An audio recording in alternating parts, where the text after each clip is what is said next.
Hello all, నేను మీ doctor Vidyalatha Atluri. ఈరోజు సంతానలేమి prevention సిరీస్లో టాపిక్ లైంగిక వ్యాధులు. లైంగిక వ్యాధులకి సంతానలేమికి దగ్గర సంబంధం ఉంది. ఈ లైంగిక వ్యాధుల్ని STIs అంటారు, సెక్షువల్లీ ట్రాన్స్మిటెడ్ ఇన్ఫెక్షన్స్. ఇది లైంగిక సంబంధం ద్వారా వస్తాయి. ఈ సెక్షువల్లీ ట్రాన్స్మిటెడ్ ఇన్ఫెక్షన్స్లో కామన్ క్లమీడియా, గొనోరియా. ఈ క్లమీడియా ఇన్ఫెక్షన్ అనేది మోస్ట్ కామన్. ఇందులో ఏంటంటే 80 to 90% వాళ్ళకి ఏమీ లక్షణాలు కనిపించవు అనమాట.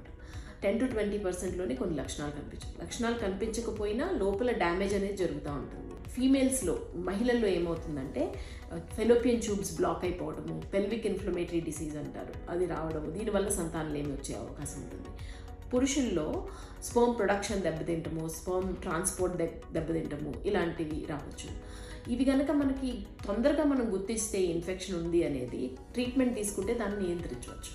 సో రెగ్యులర్ పరీక్షలు చేసుకోవడం అనేది ఇంపార్టెంట్. అలాగే సురక్షిత లైంగిక సంబంధాలు కలిగి ఉండటం చాలా ఇంపార్టెంట్. అవగాహన అనేది చాలా ఇంపార్టెంట్. సో ఈ STIs నుంచి దూరంగా ఉండండి, తద్వారా వచ్చే సంతానలేమి సమస్యల నుంచి కాపాడుకోండి.